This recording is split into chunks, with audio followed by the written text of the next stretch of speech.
Hey, everybody. Welcome to the Players Take episode 102. I'm your host, Justin DeSimone, joined by nobody. I am by myself this week. Montrell was not able to record with me this week, so it is going to be just me. So don't expect our normal run-of-the-mill, crazy long episode, 2-hour, marathon. This will probably be much shorter. I've done this once in the past, and it was about 45 minutes, so probably expect around that length. That's kind of what I'm hoping to get, but we'll see. I got to do some news stories lined up. So let's get into it. For those of you who haven't listened before, this is our weekly show where we talk about video games, video game news, and other topics pertaining to video games. We post at 6 a.m. Central Time on Fridays on Apple Podcasts, Google Podcasts, Spotify, Stitcher, and your favorite podcast app of choice. And also, please, this would be great for moments like this when one of us is not able to record and the other one has to do solo. Please send us questions to the playerstake01@gmail.com, or you can send it to our Twitter at the Players Take. This would be a great episode for questions, to be able to answer your questions or just interact with you guys in general. It would really help fill out my ability to kind of talk, or whether it's me or Montrell, our ability to kind of fill an episode like this and actually, give you something entertaining. So please do that in the future. So let's start, though, with actually a piece of feedback we got last week. So Montrell had asked everybody what your first Pokemon game was, and I crowed about how old it's going to make us feel. We did get one piece of feedback on this question, and we also asked what your most anticipated game was. We did most anticipated games last week for 2021, and our good buddy Nerdy Sage, one of the deep fans of this podcast, wrote in, and he said, my first Pokemon game was Red version, and my most anticipated game is God of War, but I know that is getting delayed.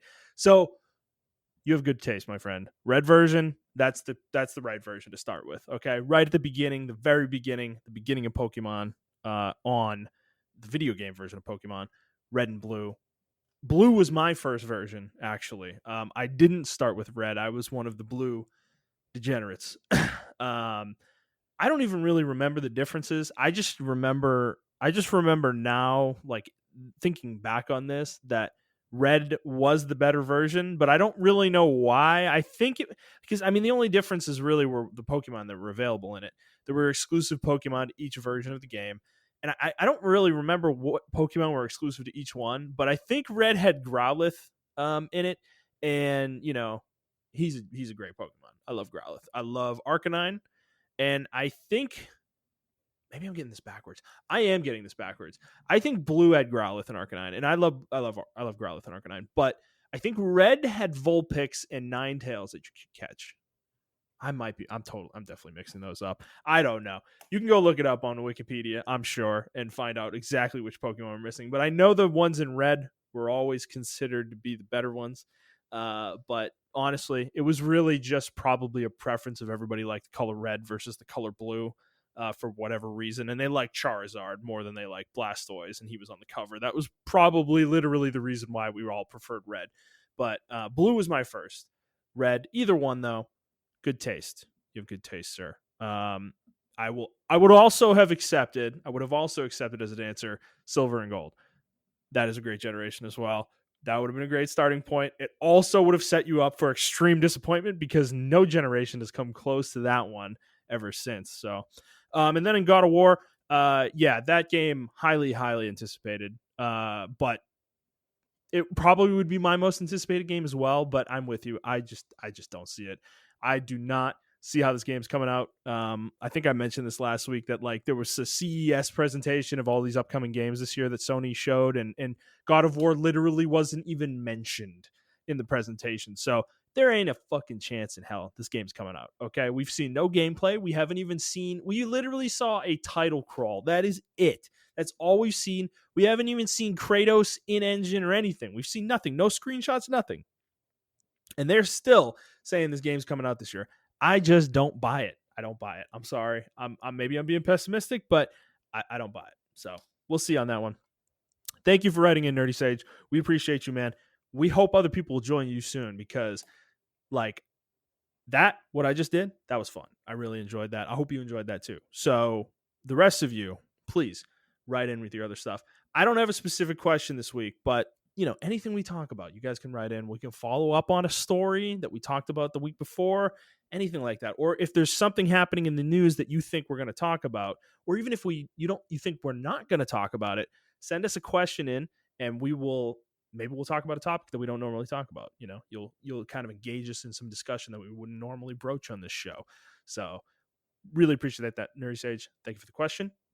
Okay, let me start with what I've been playing.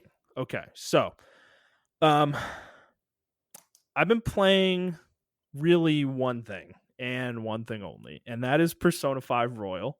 I am addicted to this game in very serious ways. But before I talk about this game, I have to say something really important here in the podcast. Okay, I've been playing Genshin Impact since it came out in September. Okay, I started playing it in very early October. Maybe I think a week or a few days after it came out.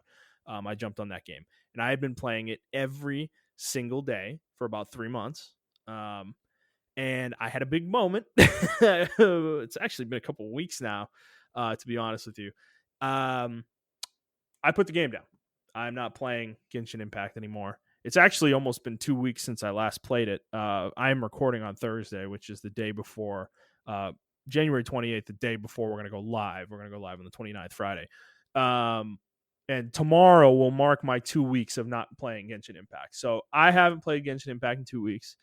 And I'm the reason is I'm done with it. I'm putting it away. I'm putting it down. It is okay. This is a really deep conversation for me. So I'm going to try not to take too much time here talking about this, but it is important to mention because this is deeply rooted in me. Everything that went on with Genshin Impact. So let's start with the basics, right? Genshin Impact, great game. I love it. I love playing it. I think it is extremely well made. It is a monumentally impressive game. I think it was on my Game of the Year list for last year. I think it was number 5 or something like that. And deservedly so. The game is fantastic. Absolutely fantastic. Like as a game that you can play from front to back, absolutely great. It's just that when you finish the content in the game, the story content in the game turns into something else. It turns into a daily gacha game. And that was what I was basically addicted to for the last 3 months. And I hit a point a couple weeks ago where I think I burn out, but there's a combination of factors. I burn out of the game. I was really kind of getting sick of playing it every day and feeling this like need to play it. Like I literally couldn't go the day without playing and doing my dailies. And that draw, it's good. It means I like the game, but at the same time, I was dedicating so much time to it that it was kind of taking away from my ability to play other games, like Persona 5 Royal, for instance. It really was taking away from that for me. In a way that it started to feel detrimental, and so given that, I decided to put it down. But the other reason I decided to put it down is just that monetary aspect of a gacha game. And this game, unfortunately, is really hard to play long term without paying money. It's just the reality of Genshin Impact. You can now. I will continue to say this, that you can play this game front to back, the story of the game, like the actual story quests of the game. You can play them front to back without spending a dime, and you can get through them all and enjoy the game, and everything's great, right? And you can get all this free shit, and it's wonderful. That's still true. That's absolutely still true. That hasn't changed. It's likely not going to change. That's the game's model. It wants to hook you with the story quests, and once those run out, you play the rest of the game. And that's the problem. The rest of the game, the resin stuff, the grinding, the leveling of your characters, the getting your party more powerful, all that stuff, unfortunately, it's so time gated that the game pretty much forces you, if you really want to see good, like, actual progression over a decent period of time, you really have to ultimately put money into it. And what I mean by that is not just pulling characters. It's not just that with this game. There's another layer to it, the resin layer, that you get 160 resin. That's your cap, basically, and that's what you get per day. If you're a normal person, you work a 9 to 5 job, you're going to use your 160 and then log off. And by the time you log in at night the next day, it'll be refilled. It takes about 20 and a half hours, I think, to refill to max from zero, which is a long time. There's an 8 minute, I think there's an 8 minute per resin, I think, recharge timer on them, which is crazy. Most mobile games are 5 minutes or less. But this game is super stingy with refills. The game gives you very limited free refills, very, very limited. They'll be gone quickly when you actually start using them.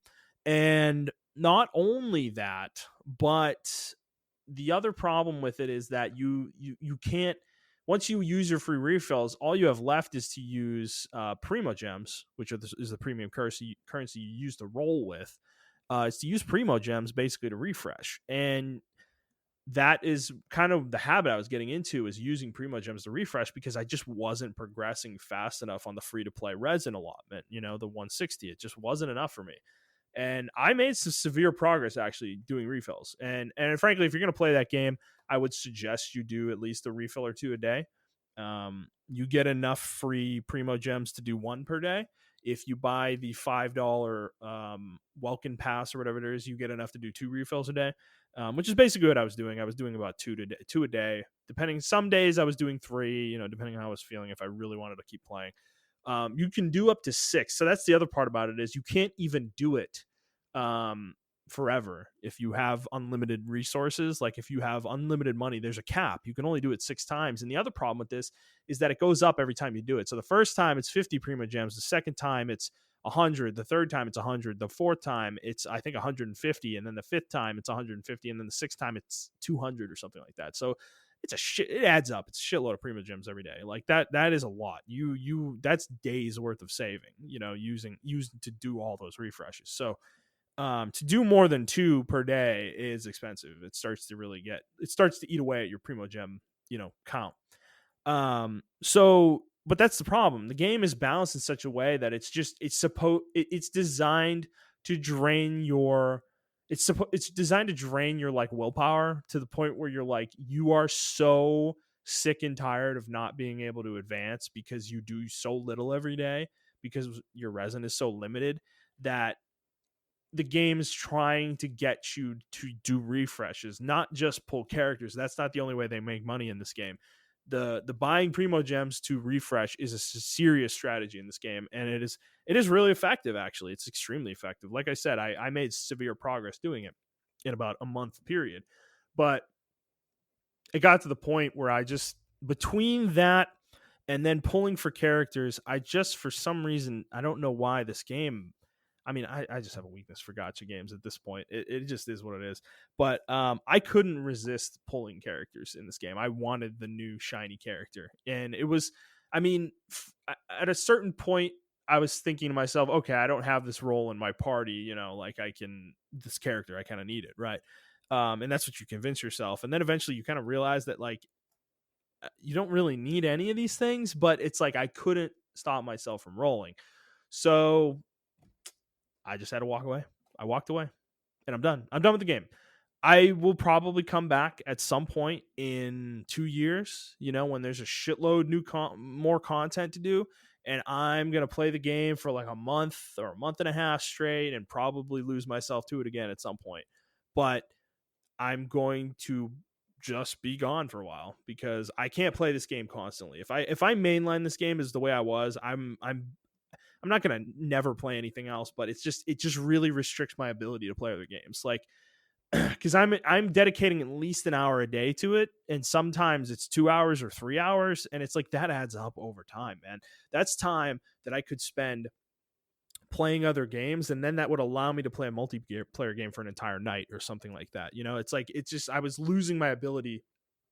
I felt like I wasn't really able to play like Apex or something like that on the side while I was playing Genshin Impact. It just was like, it was hard for me to do it, to find the time to do it while playing other stuff as well, like Persona 5, and then all the other shit I have to take care of as an adult. It's like, it just was starting to squeeze me a little bit too much. So yeah, I'm done with Genshin Impact. I feel better. I feel a lot freer. I will say I do miss the game. I keep seeing stuff popping up on YouTube and on my Google feed for it, and I want to look at it, but I'm like, whatever. I don't need this. So I haven't blocked it or anything. I'm at the point now. I'm 2 weeks out. I actually am pretty much like I'm good now. I don't really even think about the game at this point anymore. Comes across my feed, and I'm just like, whatever. I don't care. So I'm done with the game. It feels good, and like I said, I am now. I've moved on to Persona 5 Royal, and man, oh man. Okay, so this one, I'm gonna eat a little crow here. Okay, hold on, give me a second, guys. I'm gonna take a little drink here. There you go. Okay, that sound good for you. Um, I'm gonna eat a little crow. So 2 weeks ago, when I brought this game up, I did call out the fan base for this game, and I still stand by most of what I said there. I do think people are too crazy for this game. I think the level of just ravenous like fanboyism that happens for it is it's annoying. It is. I stand by that. However, however, this game is fucking fantastic. Okay, I am. I have just started the seventh palace, and I'm getting close to the end of the game. I'm in the end of November, I think. So there's only about 3 more months left, I think, of the game. So I'm not totally done. I think I have 20, 30, maybe 40 hours left to go. And I probably played about 100 to 90 to 100 somewhere in there. I know that's a lot in 2 weeks. Like I said, I've just been playing this game like crazy. And the game's absolutely phenomenal. There's just no other way to say it. Okay. So I was saying that I didn't quite see why everyone was so much more in love with this game than Persona 4. Well, there's obviously multiple reasons for that. I don't think a lot of people played Persona 4 that played Persona 5 and have been raving about it.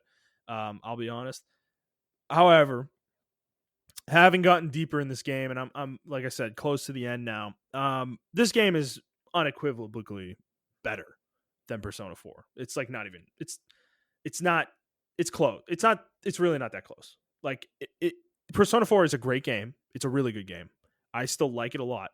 But I was thinking about this this morning actually because I've been blasting through this game and I almost want to. I'm at the point where I want to play it again on like New Game Plus, because what I will say about it that is kind of annoying is the social stats. The grinding for the social stats is like annoying. However, I just maxed those out last night, all 5 of them. So I'm at max level on all of them. So you carry that over in New Game Plus, which means you can be way more dedicated with how you use your time in the game. You don't have to spend literally any time at all doing social stat grinding, which frees you up to do, focus on confidants, obviously, but also to kind of enjoy some of the other random activities the game has that are like really not that valuable, compared to doing the social stat grinding and confidants. But things like the temple or fishing or just these little mini games they have, darts, billiards, all this stuff. So to me, like, I want to play through the game again and like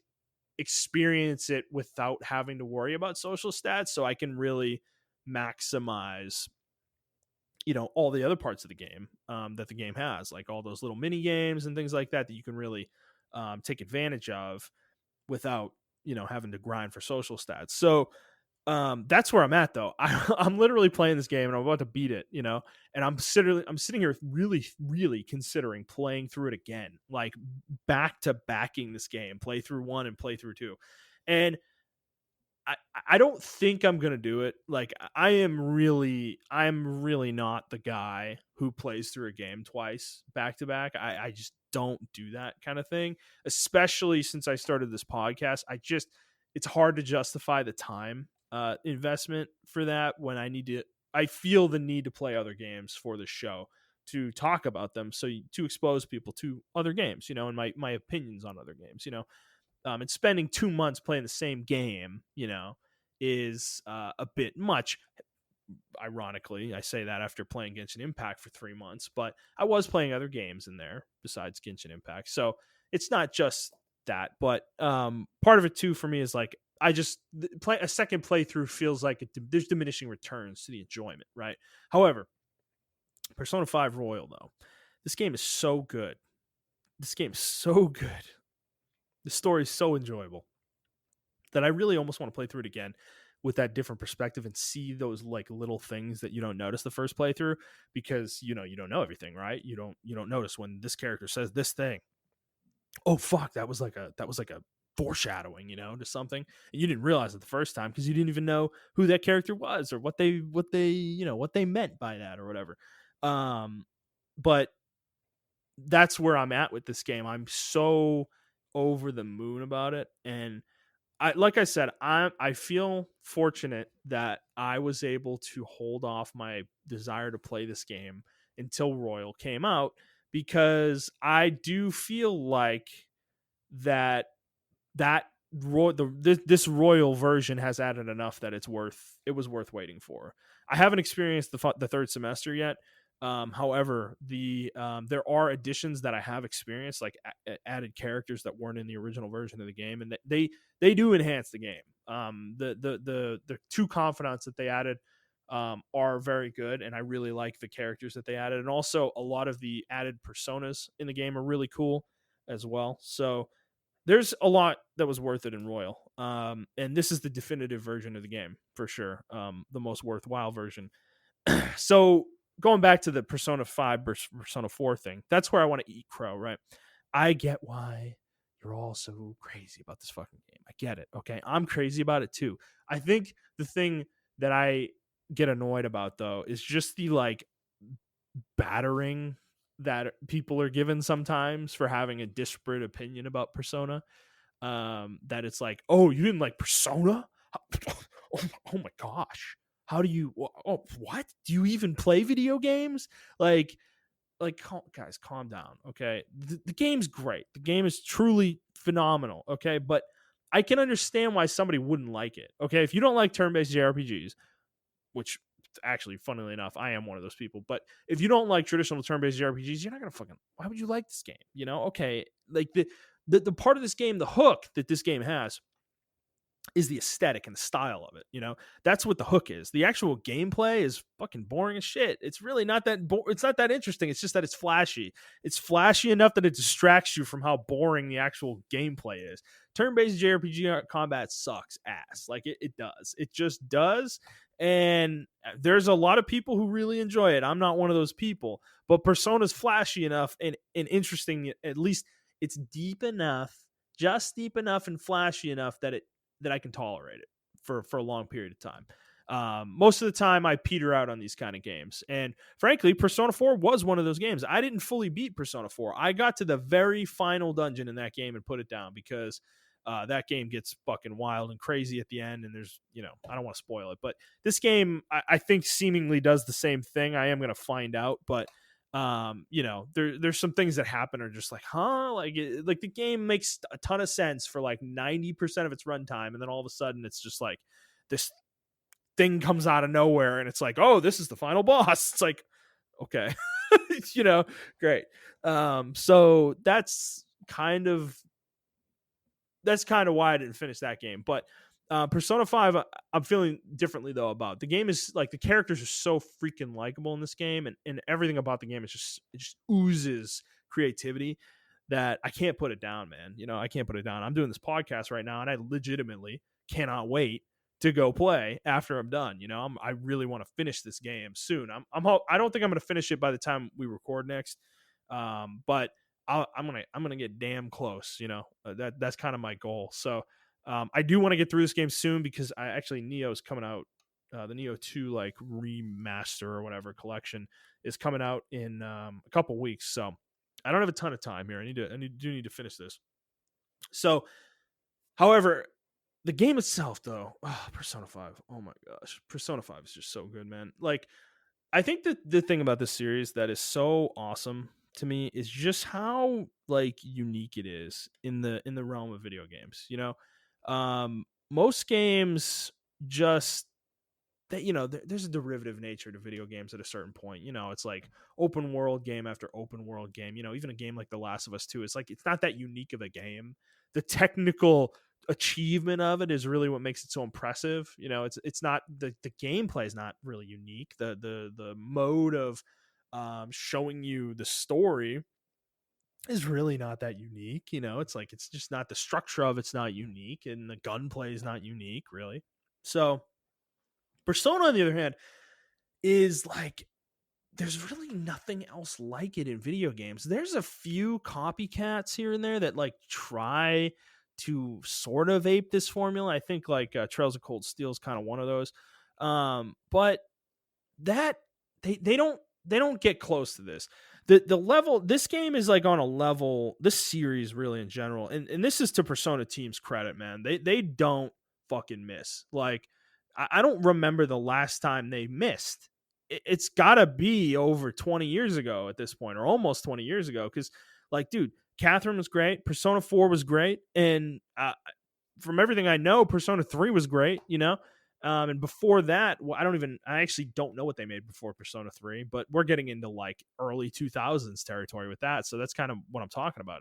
It's been at least 15 years since they've had anything close to a dud, you know, as a game. And it's like, these guys are just, this team is just, man, they're one of the best teams in the world. They take a while to make their games, but damn, they make fucking good games. You know, it's just impossible to deny that. So this game though feels like the peak, like everything that they've been building towards with the Persona games and Catherine, is really really built towards this game. This game is like their like magnum opus, you know. It's their masterpiece. And that uniqueness though is really why it's so compelling to me, because like I said earlier, it oozes creativity. Everything about this game is just so fucking creative. Like just the characters, their designs, the palace designs, the concept of the palaces, and the whole way that the metaverse works in this game, and all that, and then the personas, and then the layers of the story, the way they're peeled back over time is just so fucking fascinating. You know, the way the story's told in this game is excellently done. It is a excellent, absolutely excellent like detective story, you know. And it's just like I think the reason I recorded today is I was trying to get to a certain point in this game where I really like hit the final arc of it, and I hit that last night. And dude, when I tell you like the climax point of this game, because the game starts, you know, this isn't a spoiler, this is literally like the first 5 minutes of the game. The game starts with you like a cutscene happening, and you get captured by the police and you're getting interrogated, right? And the whole majority of the game is you recalling everything that happened up to that point, you know, from when you arrived to, you know, up until the point where you got captured. And I finally got past the point you got captured and interrogated yesterday, and there's this whole plot happening around that. And dude, it just is, it's so well done. There's almost no plot holes in it, you know. There really isn't any. It is like rock solid storytelling, you know. And I'm really intrigued to see how it ends, obviously.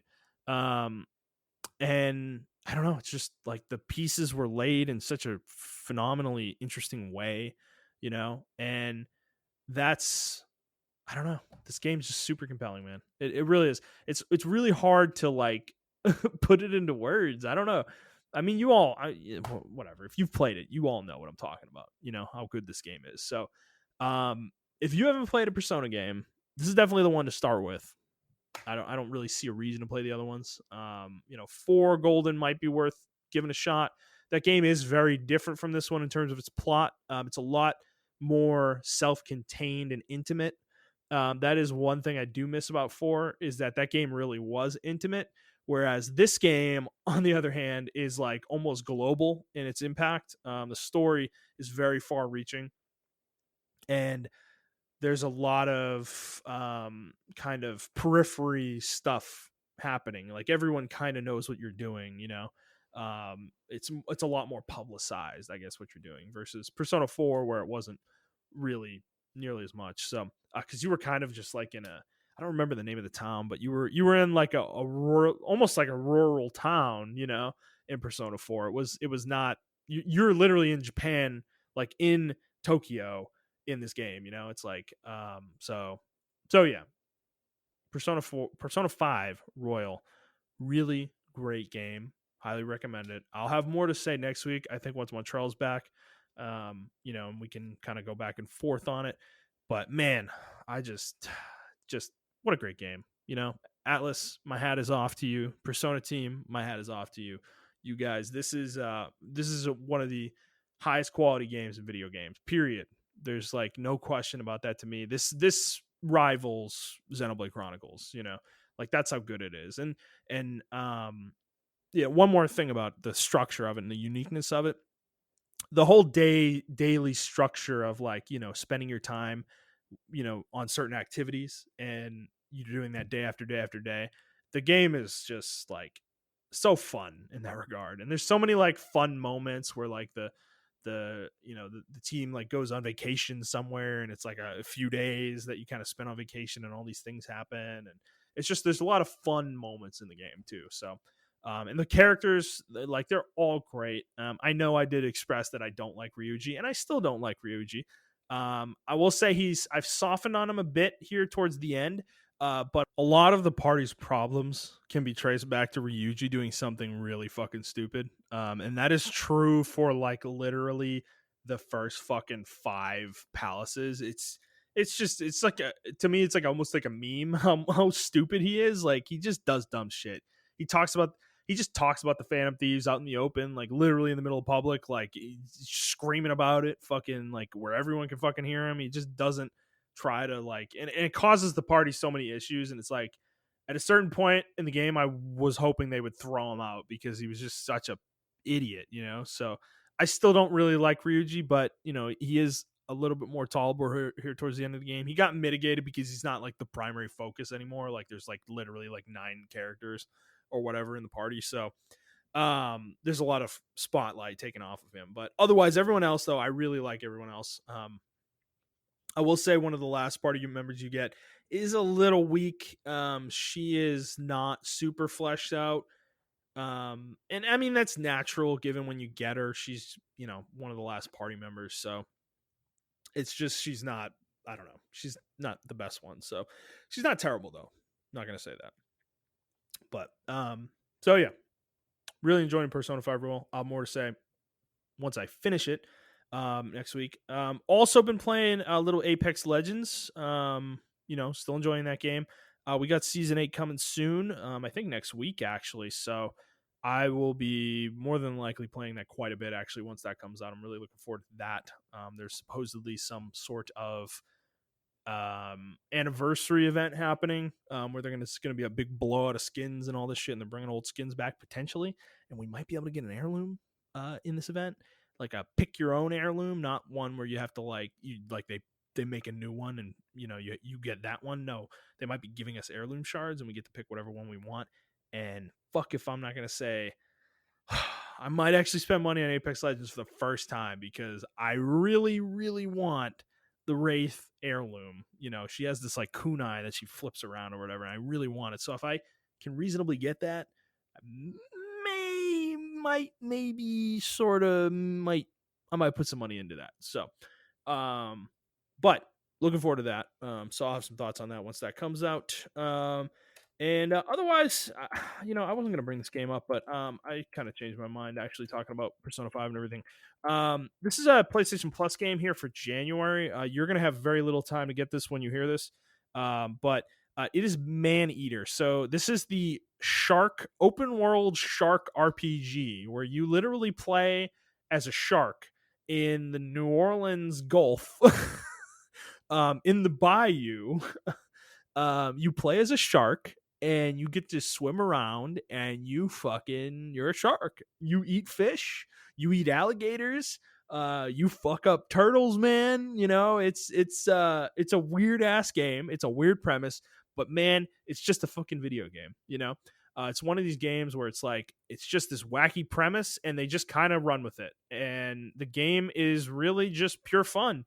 I would recommend this if you're just looking for something stupid. That's like kind of an interesting game that's fun to play. Like it has good mechanics and is actually like really fun to play. It's a solid game.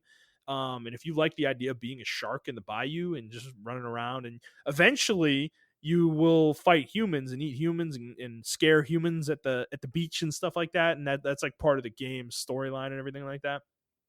So you gain experience and level up, and then when you gain enough levels you can actually evolve to the next form of shark. Like you start as a pup, like a little baby shark, basically, and you're really tiny. Actually, it's really fucking cool. You're really small, and like alligators fuck you up. Like you can't even remotely fight them.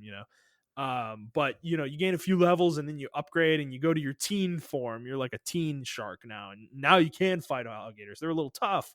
You can go toe to toe with them, though. So it's like it's just kind of dumb fun, honestly. And the game's free on PS Plus. So if you have PS Plus, I mean, there's no reason not to add this to your library. You can download it whenever you want, as long as you have PS Plus. So I would recommend it if you're looking for something just silly, just a silly, fun game. I'm really enjoying it. So I haven't played it recently because I've been so into Persona 5. But once I'm done with Persona 5, I'm definitely jumping back into this game. I really want to get back to it and play it some more. So I'll have some more thoughts once I do. Okay. Let's get into the news. We're actually at like 35 minutes right now, I think. So we could have a decently meaty episode here going. So, all right. Let's start with the first one. So I kind of debated about putting this one in here because I did hold some stories back. We haven't had a show in a couple weeks. Peek behind the curtain here, guys. We haven't had a show in a couple weeks, so we had a lot of news build up in those 2 weeks, and I did not put everything that was in those 2 weeks in this episode. There were some things that I held back that I want to talk to Montrell about, and this was kind of one of them. And I may bring this up with him next week to see what his thoughts are, but I feel like this was a good topic for me to really jump into here. So, Bloomberg, Jason Schreier wrote an article this past week about Blizzard, and Vicarious Visions is actually merging into Blizzard. Now, Vicarious Visions are the ones who did the Tony Hawk's Pro Skater 1 and 2 remake recently. And they've also worked on other remakes as well recently. So they're a pretty good studio, actually. And they've apparently been working, according to Jason, they've been working with Blizzard for quite a while on some of their games, including some of their classic games. And they've been merged into Blizzard officially. Vicarious Visions is no more. Their studio head, Jen O'Neill, has been promoted. He's going to be part of Blizzard's leadership team now. So he gets a nice fat bonus, I'm sure. But Vicarious Visions is not going to be creating their own games as like a lead developer. They're literally part of Blizzard now, so they're just one of Blizzard's teams. I don't even know. The article didn't really say this, but the team might even be getting split up depending on what their specialties are or how, talent levels or whatnot. But the thing that came out of this, though, that was of interest to me was that Team 1 at Blizzard, which was the Classics team, the team that did they actually made Heroes of the Storm. They made the StarCraft remaster. They also made Warcraft 3 Reforged as well, and they were working on a Diablo 2 remake as well. And this team was actually also responsible for StarCraft 2. They got dissolved in this move, and well, not in this move. According to Jason, they got dissolved back in October of 2020. So they've been gone for a little while, and this Vicarious Visions acquisition or merge or what have you is really to like build the workforce back up from that dissolvement of that team. And man, it's just it's an interesting move. Nothing against Vicarious Visions. I don't actually have a problem with them merging into Blizzard. I really don't, actually. However, it's really the dissolvement of Team 1 and everything surrounding that's kind of got me frustrated here. Because Team 1, like I said, was working on Warcraft 3 Reforged, and they were the ones doing support for Warcraft 3 Reforged post-live. And that support post-live has been really light. There's been very few patches for the game. There's been very few additions and fixes for everything like that for the game post-launch, and the game's still in a bad state. As of right now, we are a year out, actually, from when the game came out, like a year ago. So 52 episodes of this show ago, me and Montrell talked about Warcraft 3 Reforged and how much of a fucking disaster that game was. You can go listen to that episode. I highly recommend it, actually. It's one of our classic rant episodes, where Justin goes into a fucking rage about something. And Warcraft 3 Reforged was one of those games for me. And the support post live was not surprising to me. The way the game came out, it just really felt like Blizzard and Activision just wanted to fucking poop it out, make whatever money they could, and just forget about it. And the fact that Team One was dissolved is not surprising to me because the game was such a mess. I'm sure Activision and Blizzard blamed them for that mess. But according to Jason, he actually got his eyes on internal documents from Blizzard, from that team, trying to figure out what went wrong. And a lot of it cites poor management, unreasonable timelines for the game. Apparently, the game was announced and pre-orders were gone, like had gone live for the game without the team's knowledge. Like that, what happened at BlizzCon that year when it was announced, they weren't prepared for that. They were like, wait, hold on, like what? They were like, the game's not going to be ready by next year, like, and that's, I mean, that's ultimately what ended up happening. They actually did kind of delay the game. It was supposed to come out in 2019. It ended up coming out in 2020, but it seems like it came out, it got delayed because there just wasn't that big of a team making the game. With everything we talked about last year, the team that was making the assets, it really sounded like there was a skeleton crew working on Warcraft 3 Reforged. So, and post launch, it sounded like there was a skeleton crew working on Warcraft 3 Reforged, like literally like less than 5 people. I still stand by that. I really think that's what happened. But the idea that this team got dissolved because they made StarCraft 2, Here's the Storm, and then StarCraft Remastered, which is actually a really nice remaster, to be honest with you. Here's the Storm's not a bad game either, and neither is StarCraft 2. They had some key mistakes with those games, but the problem was those games were like focused on esports, and they just weren't like good esports games. As games, though, they were fun and perfectly fine. It's just that like I just feel like Blizzard's like lost, and Activision's come in and they're trying to right the ship, and I just don't I don't know. I don't think they can right the ship at this point. I mean, we talked about this last year. The Blizzard we knew is gone. All these guys are gone. They've opened new studios like Morhaime with what was it, Dreamhaven or whatever they called their studio. And then there was the Blizzard North guys open their studio. I forget the name of it or whatever, but Frost Giant or something like that.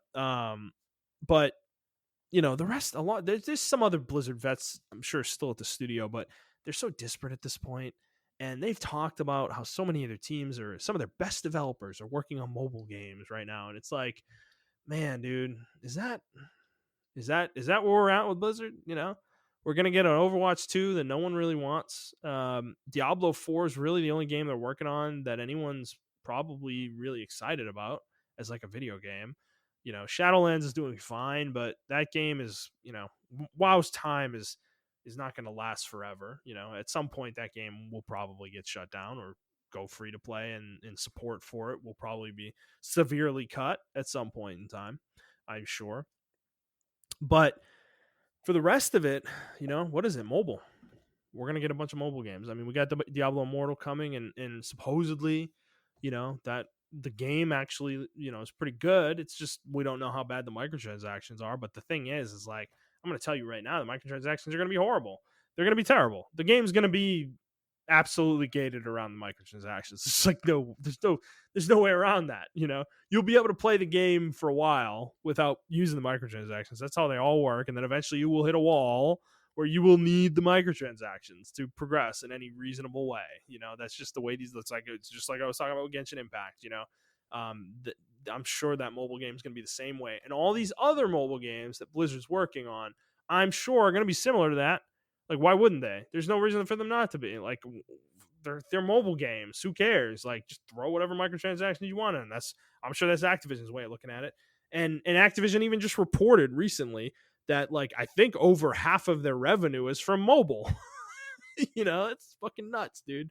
So, yeah, Blizzard is probably going to be primarily a mobile studio at some point in the future. Their franchises are going to be monetized into the ground, and their legacy will be tarnished. I'm sure that's just where I'm at with Blizzard, and I know a lot of other people are too. I think Warcraft 3 Reforged was eye-opening for many people, but that shouldn't have been the thing that opened your eyes. Your eyes should have been open long before Warcraft 3 Reforged. This game was frankly a kind of like almost the last gasp of the old Blizzard like trying to make a decent game and they can't even do it. It's like there had been years and years and years of foreshadowing here with this, with the microtransactions in Hearthstone and Heroes of the Storm, what they were trying to do with that game, and then splitting up StarCraft 2 into 3 games. It's like, man, dude, like it's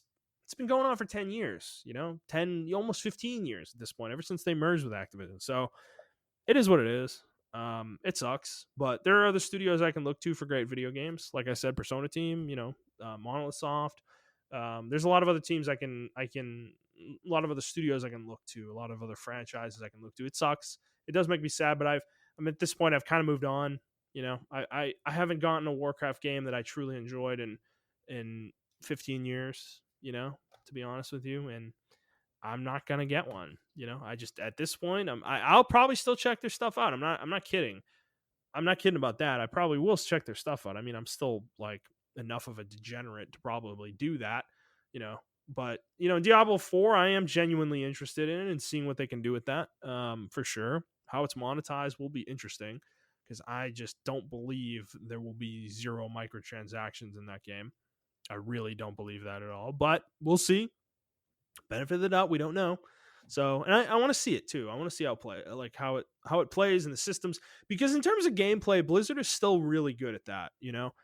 That is actually still like a forte they have that makes their games worth playing. Is mechanical gameplay. They definitely do a good job with their games in terms of how they play. So, I'll be checking out Diablo 4, but Blizzard, Vicarious Visions, good luck to everybody at Vicarious Visions. Honestly, congratulations. Actually, getting into becoming a part of Blizzard is a big deal for their careers. For many of them, having that on your resume is probably huge in gaming still, in terms of getting other jobs. So, congrats to them. We'll see what comes of this. Diablo 2 remake getting moved to a different team. That was interesting. It sounds like they're putting some serious effort into that one. I don't think this is as simple as like the StarCraft one. I think this might even be more substantial with what they were trying to do with Warcraft 3 Reforged. I have a feeling they're really trying to make this like almost like its own game, in terms of like, I'm sure it's not going to be a whole new game, but I would imagine it's on a new engine, because the original game is a sprite based game. It's not really like 3D or anything like that. So unless they're going to remake it in a new engine, then I'm not sure what they can do to it to make it that much better than it was. So it'll be interesting to see. We'll find out, I guess. Maybe I'll ask Montrell next week. Okay, there was a piece to this though. Actually, Jason's tweets kind of kicked off an interesting discussion. So there's a YouTuber that I watch, actually. His name's Joseph Anderson, and he does these long form reviews where he like reviews games like really deeply. He's been working on this Witcher series of reviews for like almost a year now. And he tweeted at Jason, quoted one of Jason's tweets and said, but so I'm going to quote him here. I don't understand why we're cool with the game announcement leaks. It's so disrespectful to the devs working on the game. I know it's really on the leaker, but still, this shouldn't be okay. IMO. And he does start by saying, Schreier does good work and there's important information in the article. But Jason kind of, shot back and was like, it's my job to report this stuff. It's like, and they kind of went back and forth. Personally, for me, I kind of come down on the on Jason's stride on this. Actually, is that to me? I mean, video game leaks are the part of the news. It's part of the news cycle, and frankly, it's not a reporter's job. It is absolutely not a reporter's job to hold information, to hold game, to like hold back a game announcement just for the publisher's sake. Now, Jason does say in some of these comments that he knows about tons of games that he doesn't talk about. He's never talked about, and he's never going to talk about, probably. And he could leak like 100 games a fucking week, probably. But and he doesn't do that. That's not the way he reports. And I respect him for that for sure, because he could literally generate clicks by just leaking games all the time, you know. But he doesn't do that. He only talks about this stuff when it's relevant to the article in question, which it was definitely very relevant actually here, because Vicarious Visions is the one working on the Diablo 2 remake. So them merging into Blizzard is salient to the article, you know, like him talking about them merging into Blizzard is salient to the article, that they're what they're working on, and saying it's a Diablo 2 remake. Is that even that big of a leak? We kind of knew they were working on this. Like I don't think it was, I don't think it hadn't been officially announced, but like it had been rumored for so long, you know, and we've heard about this before. So I don't think that's a problem necessarily. And it's like, who's losing here? Okay, the devs don't get to announce their game. That does suck a little bit. You know, you work on this game and it gets leaked by a publication. That sucks. That absolutely sucks. And I feel for those people. However, they're also part of a conglomerate. Like they're part of Activision Blizzard, and it's like, is it Jason's place to protect Activision Blizzard's interests in leaking a game? Not really. I don't think so, and I also don't care, you know. It's like whatever. So, and also our news cycle as an industry, you know, video games would be a lot more boring if there wasn't leaks, you know. And this goes to a point that I've made fairly often, is that I don't know why we're so secretive about this shit in the first place, you know. We've created this culture where it's like, oh gosh, oh my god, what, oh, there's a game leak, oh crap, you know, oh, we get all excited about it. It's like, whereas in like movies, they announce that they're working on a new movie literally before they've even fucking picked a director for it, you know. It's like they don't like, the movie hasn't even been like considered, like what the hell the script is, you know. It's like they don't have any of the casting done or anything. They haven't even started working on the damn thing, and they announce these movies all the time. And it's like, that's just part of that industry's news cycle. And I kind of wish we were more like that, because to me, that's why it creates these weird situations where it's like we bag on Bethesda for announcing Elder Scrolls 6 before they've even released their next game. But as much as that's kind of dumb, at the same time, it's like it's only dumb because no one else really does that, you know.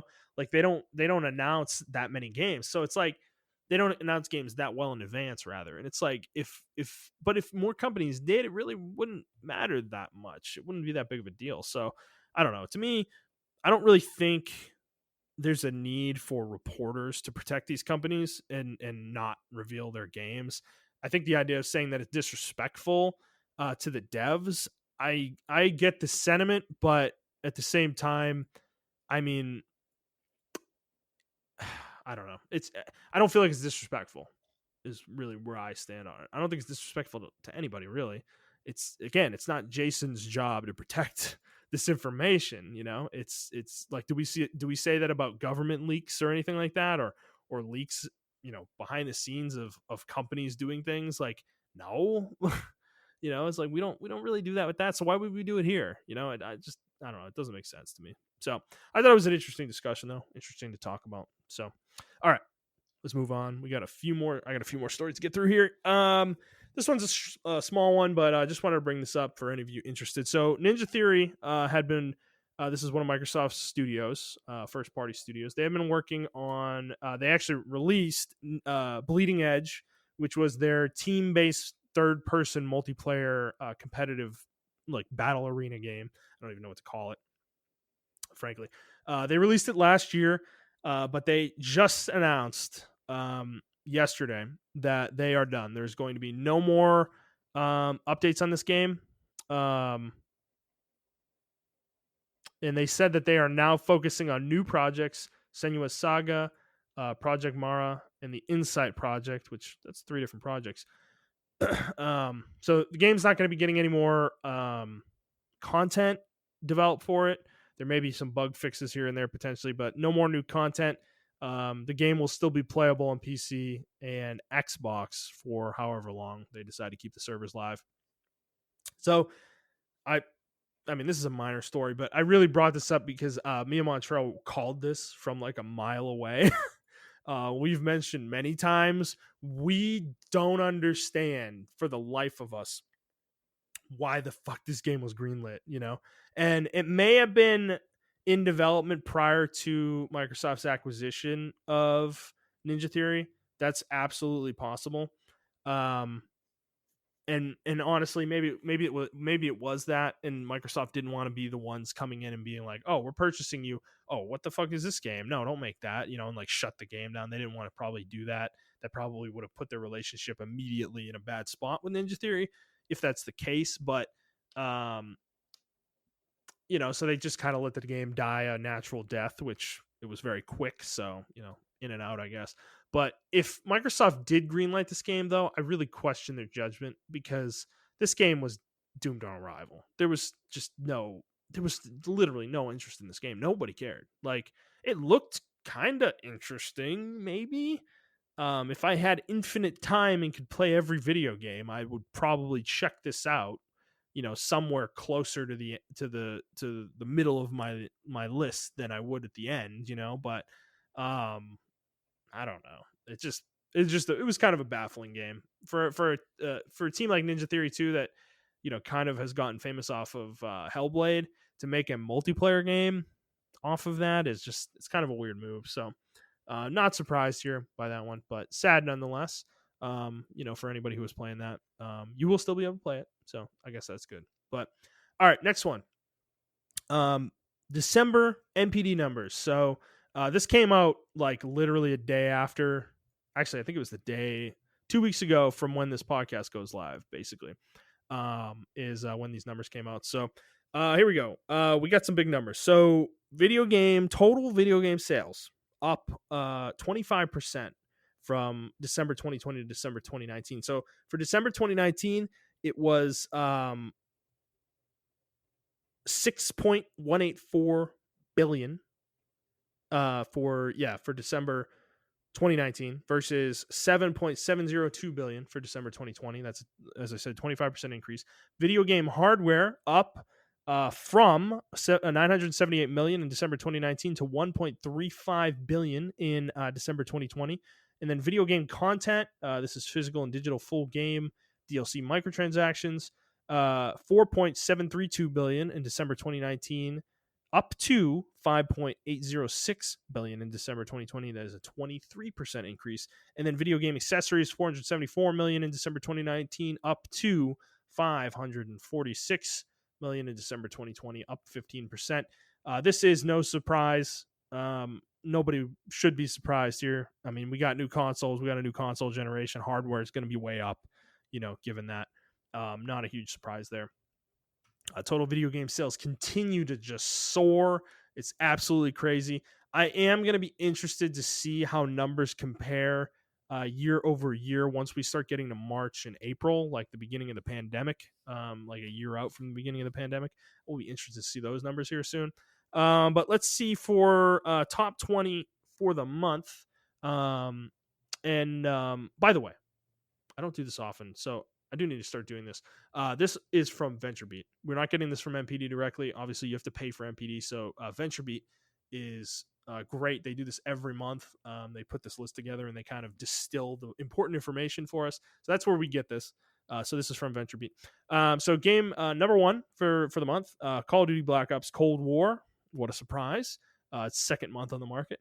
Number 2, Cyberpunk 2077. So this isn't a surprise either. We knew the numbers. I think they sold like 13 million or something within the first week of the game coming out. I mean, of course, it was going to debut very highly on this list. Number 3, Assassin's Creed Valhalla. Number 4, Marvel Spider-Man Miles Morales. Number 5, Madden NFL 20. Number 6, Animal Crossing New Horizons. Number 7, Mario Kart 8 Deluxe. Jesus Christ. Number 8, NBA 2K21. Number 9, Immortals Phoenix Rising. I'm going to take a drink real quick.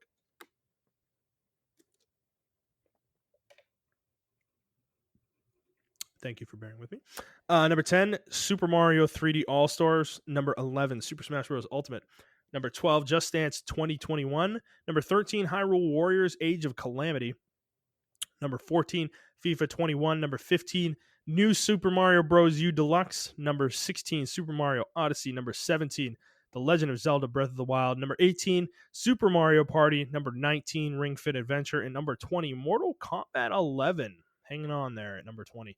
So, what a surprise. Nintendo continues to just own basically numbers 10 through 20, almost every slot They do this like every month. I don't understand how this is possible. Their games just sell at just such a steady rate forever and ever. And then Mario Kart 8 Deluxe peaking into the top 10, must be taking advantage of Christmas, I'm sure, for many people.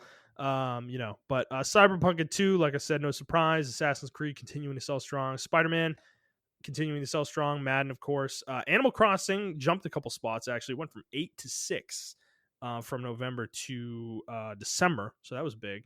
Some notable games that did fall off. Demon Souls off the list. I think it was on the list last month.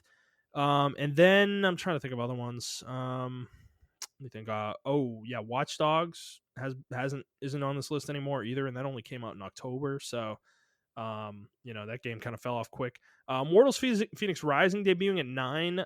That's actually surprising given how quickly this game's prices dropped.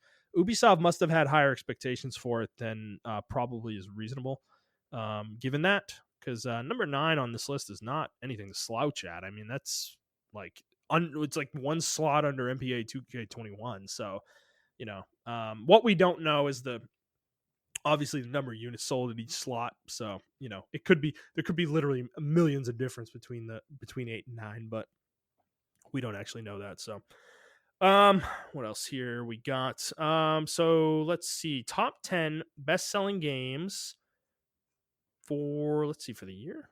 Do they have that? Oh, they don't have that. What? They usually have that in here. Oh, VentureBeat, you are letting me down. That is a real shame. Well, there you go, I guess. What I did here also is that in terms of Nintendo, the Switch absolutely just smashed in the hardware realm. Like, I think it sold almost twice as much as the Xbox Series X and PS5 together, like combined, which is bonkers. I mean, obviously, some of that has to do with supply and demand. Obviously, the supply constrained nature of the new consoles, but the fact that Nintendo is selling that much that quickly is pretty nuts. So, kudos to Nintendo continuing their momentum that they've had for years now. At this point, since the Switch came out, we're coming up on 4 years. Can you guys believe that? 4 years since the Nintendo Switch came out. That is crazy. That is really crazy. All right, we got a few more stories here, and then I'll be wrapping up. So this game actually would have been on my anticipated games list. However, the delay came out before we recorded that episode. So, Hogwarts Legacy, which is being made by, I believe, Avalanche. Yes, Avalanche. Was delayed. So here's the tweet. Quote, "We would like to thank fans from around the world on the tremendous reaction to the announcement of Hogwarts Legacy from our Portkey Games label, creating the best possible experience for all the wizarding world and gaming fans is paramount to us, so we are giving the game the time it needs. Hogwarts Legacy will be released in 2022. It's being made by Portkey. I thought this was... I swear to God, this was Avalanche. Maybe this is Avalanche underneath Portkey. I must be getting that wrong. Yeah, here we go. Yeah. Developed by Portkey Games and Avalanche Software. This is from IGN, by the way, this article. So, yeah, games delayed to 2022. This would have been on my most anticipated games list for sure. I am actually really, really, really looking forward to this game. I'm really hoping it's good. I'm hoping it's really good. So, a shame that it's coming to 2022, but, there's, as we talked about last week, there's a ton of games coming out that are worth playing. So, I will take whatever delays we can get to lighten that load a little bit. So, we'll see what they can do. And no delay is bad. That is always almost always true. I can't even think of a situation where it wouldn't be true. So maybe a situation where a game's delayed and then canceled. It was delayed into oblivion. That would be a bad time for a delay. Okay. Next one. New Pokemon Snap, which is the follow-up to the old cult classic Pokemon Snap on the Nintendo 64. It is got a release date. It is coming on April 30th, 2021. So that was announced by the Pokemon Company. I continue to be extremely just morbidly curious about this game because I really just don't understand like how they're going to turn Pokemon Snap into a full-fledged video game, something that is like really engaging for like 10 hours or 15 hours, because the original Pokemon Snap is literally like a 20-minute video game. You plug it in. It's like a roller coaster. It's like a guided tour, basically, for 20 minutes and 20 or 30 minutes, and that's the game. And you just do that over and over and over again, and that's it. And you take pictures of, you like go through it and you see different things every time you do it, but they can't make the whole game that. So I'm kind of hoping that the game actually is like, it has like multiple courses, and that's what it seems like, based on some of the screenshots I'm seeing here. It has like multiple different environments that you can go to with a ton of different Pokemon. So depending on how it's received, I may get this one. I don't know. I didn't think it would be coming this soon, actually. So I think Montrell and I both forgot about it. I don't even think Montrell's that hyped for it, but I'm not really either. But Pokemon Snap's, kind of fun. I don't think I'd pay 60 for it. I think that's kind of the problem with it. So they have to justify that price to me. So we'll see. April 30th, for those of you interested, new Pokemon Snap. And all right, our last story, the PS5 exclusive made by Housemark, Returnal, has gotten a release date. It has actually been pushed a month. It was supposed to be coming in March, but it is now coming in April, the end of April, in fact, April 30th as well, 2021. Montrell and I did talk about this game last week. It does look pretty cool. I'll be interested to see how it's received and kind of what it looks like gameplay wise. But yeah, that is coming on April 30th now for those of you interested. So we are starting to get some dates here. This is exciting. We're starting to fill out the calendar for the year, and we'll really see kind of how 2021 lines up against some other years. So yeah, Returnal, April 30th as well. Same day as new Pokemon Snap. I doubt they'll hurt each other too much, but we'll see. Okay.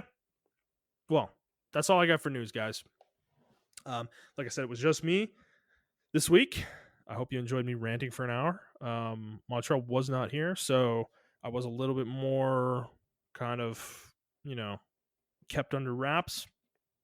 I find it harder to talk into the mic when I don't have somebody to bounce off of. It is a little difficult for me, but hopefully you guys enjoyed this. Some of my insight on some of these things, and yeah. We'll go through the end of the show rigmarole. If you like this episode, please like the episode, like the show, review the show, subscribe to the show on whatever feed you are listening to it on, and please share it with your friends. We want to expand the audience out. If you'd like to interact with either of us on Twitter, you can do so at iTrap for the Hokage for Montrell. That is the number 4, not the word. I'm at Thundernut01. The show is at The Player's Take. And if you'd like to send us questions, you can do so on Twitter, like I said, or you can send us an email to theplayerstake01@gmail.com. In the future, that'll be very helpful for episodes like this, where I can kind of read some questions and answer them.